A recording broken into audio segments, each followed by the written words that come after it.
Siwan seat पे प्रत्याशियों की बात चल रही है। तो ये सबसे बड़ी खबर है। देखिए यहां पे जो प्रत्याशी हैं, खास करके जिनके बारे में बात कहा जा रहा है, जिनके बारे में चर्चा चल रही है, और ये कहा जा रहा है कि सिवान से राजद के प्रत्याशी आसान नहीं होगा। काफी जो है कि दिलचस्प लड़ाई सिवान में देखने को मिलेगी। लेकिन वहीं अगर हम बात कर लें महागठबंधन की, तो चूंकि महागठबंधन का सीट अभी तक कंफर्म नहीं था कि ये किसके पाले में जाएगा। बात यहां कांग्रेस की चल रही थी, बात राजद की भी चल रही थी, बात यहां माले की भी चल रही थी। की बात करें तो पार्टियां अब सेकेंड और थर्ड में नजर आ रही हैं। पहले नजर यहां पे निर्दलीय का चेहरा सबसे बड़ा सामने आ रहा है, और ऐसा लग रहा है कि यहां पे पार्टियां वर्सेस निर्दलीय की ही लड़ाई होगी। यानी कि जो भी होगा, पार्टी चाहे जो हो, लेकिन लड़ाई उनका निर्दलीय। बहुत स्वागत है आपका यस24 न्यूज के इस खास कार्यक्रम में, और मेरा नाम कौसर अली हुआ। देखिए अभी महागठबंधन की जो सीटें हैं उन सबका बंटवारा हो गया है, और इस बंटवारे में 26 जो है कि सीट राष्ट्रीय जनता दल के पास, वहीं 9 सीट नेशनल कांग्रेस के पास, तो 3 सीट सीपीआई-एमएल के पास, तो 1 सीट सीपीआई और 1 सीट सीपीएम के पास। तो इस तरह से देखा जाए तो लगभग 40 सीटों का बंटवारा आपस में हो चुका है। और इस बंटवारे के बाद अब सबसे बड़ा सवाल उठता है कि आखिर प्रत्याशी कौन होगा। लेकिन हम अभी सारण प्रमंडल की ही बात करेंगे, और सारण में भी खास करके महाराजगंज और सिवान की। देखिए सिवान सीट पे सभी की नजर है, और जिस तरह से महाराजगंज सीट भी एक तरह से हॉट केक बनता जा रहा था, लेकिन वहां पे चूंकि 2 बड़े दावेदार थे, एक जहां टोना पांडे, वहीं दूसरी तरफ प्रभुनाथ सिंह के बेटे रणधीर सिंह, दोनों प्रत्याशी काफी मजबूत माने जा रहे थे। लेकिन वो सीट जो है कि कांग्रेस के पाले में चला गया।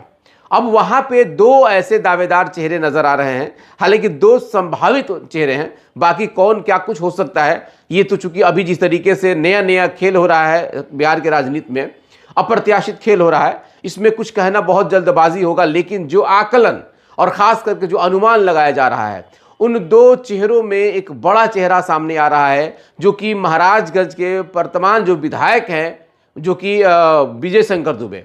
तो विजय शंकर दुबे के बारे में चर्चा चल रही कि हो सकता है तो विजय शंकर दुबे वहां प्रत्याशी बन सकते हैं कांग्रेस के खाते से। लेकिन वहीं अगर हम बात कर ले सिवान में जो एमएलसी चुनाव लड़ रहे थे अशोक कुमार सिंह, वो चूंकि सिवान पे अपनी नजरें गड़ाए हुए थे, और उनको लग रहा था कि अगर सिवान सीट कांग्रेस के पाले में जाता है तो संभावित तौर पे उनको भी उम्मीदवार बनाया जा सकता है, यानी कि अशोक कुमार सिंह को। तो चूंकि अब तो सिवान सीट राजद के पास ही रहेगा, तो सिवान सीट की बात हम छोड़ दें तो महाराजगंज में एक प्रत्याशी अशोक कुमार सिंह भी हो सकते हैं। इन 2 चेहरों की बात अब चर्चा चल रही है। लेकिन इसके अलावा अगर कोई नया चेहरा, जिसे पायलट प्रोजेक्ट कहते हैं, अगर पायलट प्रोजेक्ट कुछ आ गया तो बात कुछ और होगी। लेकिन 2 चेहरे महाराजगंज में कांग्रेस के खाते से अभी नजर आ रहा है, एक चेहरा विजय शंकर दुबे, तो दूसरा अशोक कुमार सिंह के नाम पे। लेकिन वहीं हम सिवान की बात करें, देखिए सिवान सीट भी अगर देखा जाए तो पूरे बिहार में एक तरह से काफी संवेदनशील होता जा रहा है, इसलिए कि यहाँ की जो लड़ाई है वो लड़ाई काफी दिलचस्प होती नजर आ रही है। एक तरफ जहां दोनों यानी कि एनडीए के भी प्रत्याशी, वहां महागठबंधन के भी प्रत्याशी, लेकिन यहां अगर पार्टियों की बात करें तो पार्टियां अब सेकेंड और थर्ड में नजर आ रही हैं। पहले नजर यहां पे निर्दलीय का चेहरा सबसे बड़ा सामने आ रहा है, और ऐसा लग रहा है कि यहां पे पार्टियां वर्सेस निर्दलीय की ही लड़ाई होगी। यानी कि जो भी होगा, पार्टी चाहे जो हो, लेकिन लड़ाई उनका निर्दलीय से होगा। और निर्दलीय में जो सबसे बड़ा चेहरा इस वक्त है, हिना साहब का चेहरा है। चूंकि वो निर्दलीय लड़ने की घोषणा कर चुकी हैं, और अपने लोगों से वो मिल भी रही हैं, और काफी उनका तूफानी दौरा भी हो रहा है।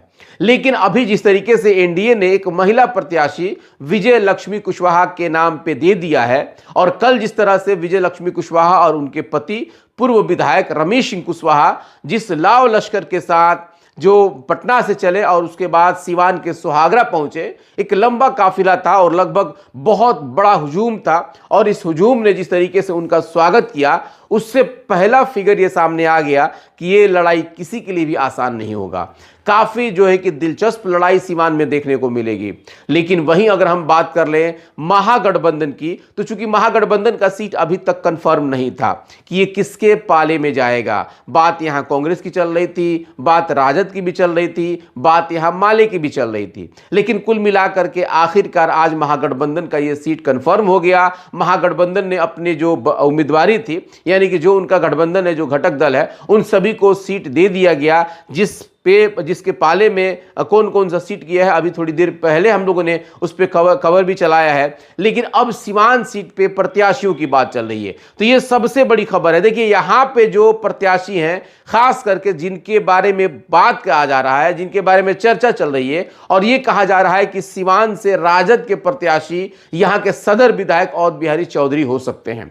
देखिए हो सकते हैं, इसलिए हो सकते हैं क्योंकि अभी तक एक बड़ा चेहरा इनसे अलावा कोई नहीं था। विनोद जायसवाल की पत्नी की बात चल रही थी, लेकिन विनोद जायसवाल जिस तरीके से आईटी और मामला जो उनके साथ चल रहा है उसमें वो घिरे हुए हैं, उसको लेकर के अभी फिलहाल उनके बारे में कोई चर्चा नहीं है। लेकिन ये बताया जा रहा है कि अवध बिहारी चौधरी अभी सबसे बड़े दावेदार माने जा रहे हैं, खास करके सीवान से राजद सीट का। लेकिन सिर्फ अवध बिहारी चौधरी ही नहीं है, बल्कि एक और नाम चेहरा और खास करके एक बड़ा चर्चा चल रहा है, खास करके महाराजगंज के पूर्व सांसद रहे उमाशंकर सिंह के पुत्र जितेंद्र स्वामी का। जी हाँ, बिल्कुल, जितेंद्र स्वामी का नाम का चर्चा भी अभी 2-3 दिन से काफी ट्रेंडिंग में है। और इसलिए ट्रेंडिंग में है, कुछ लोग जातीय समीकरण को देख करके और खास करके भारतीय जनता पार्टी का जो टिकट नहीं मिला है, उसका सीट नहीं मिला है, उसको लेकर के अब ये लोग असमंजस की स्थिति में है कि भाई भाजपा में जिस तरीके से सब कुछ ठीक नहीं था, उसको अगर देखा जाए तो महाराजगंज में भी भाजपा को दे रहा था,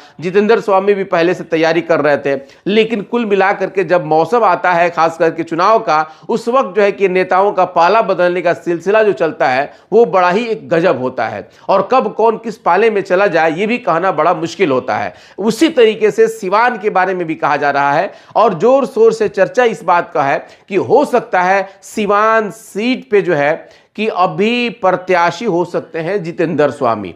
बिल्कुल दबे जुबान से ही सही, लेकिन ये चर्चा खूब हो रहा है कि जितेंद्र स्वामी भी खास करके सिवान सीट से दावेदार हो सकते हैं, वो भी राष्ट्रीय जनता दल के टिकट पे। अब सवाल उठता है कि आखिर राजद के जो बहुत बड़े बड़े कई नेता यहाँ पे थे, बड़े चेहरे भी थे, लेकिन उन चेहरों को अगर हम अलग कर दें, उसमें सिर्फ चर्चा अवध बिहारी चौधरी की चल रही थी, और अब चूंकि नया नाम जितेंद्र स्वामी का चल रहा है, कुछ लोगों को इसमें आश्चर्य हो रहा है। लेकिन अभी जिस तरीके से अप्रत्याशित चेहरों को चुनाव किया जा रहा है, उसमें अगर जितेंद्र स्वामी की बात की जाए तो शायद कि इसमें किसी को आश्चर्य होने की जरूरत नहीं है। लेकिन फिलहाल ये भी चीजें जो है कि रात तक बिल्कुल क्लियर हो जाएगा, जिसमें 2 बड़े चेहरे सामने अभी आ गए हैं, एक अवध बिहारी चौधरी तो दूसरा जितेंद्र स्वामी के नाम पे फिलहाल ये चर्चा चल रही है। लेकिन इन दोनों के बीच में अवध बिहारी चौधरी सबसे आगे हैं। अब ये देखना है कि किसकी किस्मत खुलती है और किसके पाले में राष्ट्रीय जनता दल का टिकट आता है। उसके बाद यहां का जो महासंग्राम छिड़ेगा उस पर हमारी नजर बनी रहेगी। फिलहाल आपसे आग्रह जरूर है कि आप भी अपनी नजर को बनाए रखें,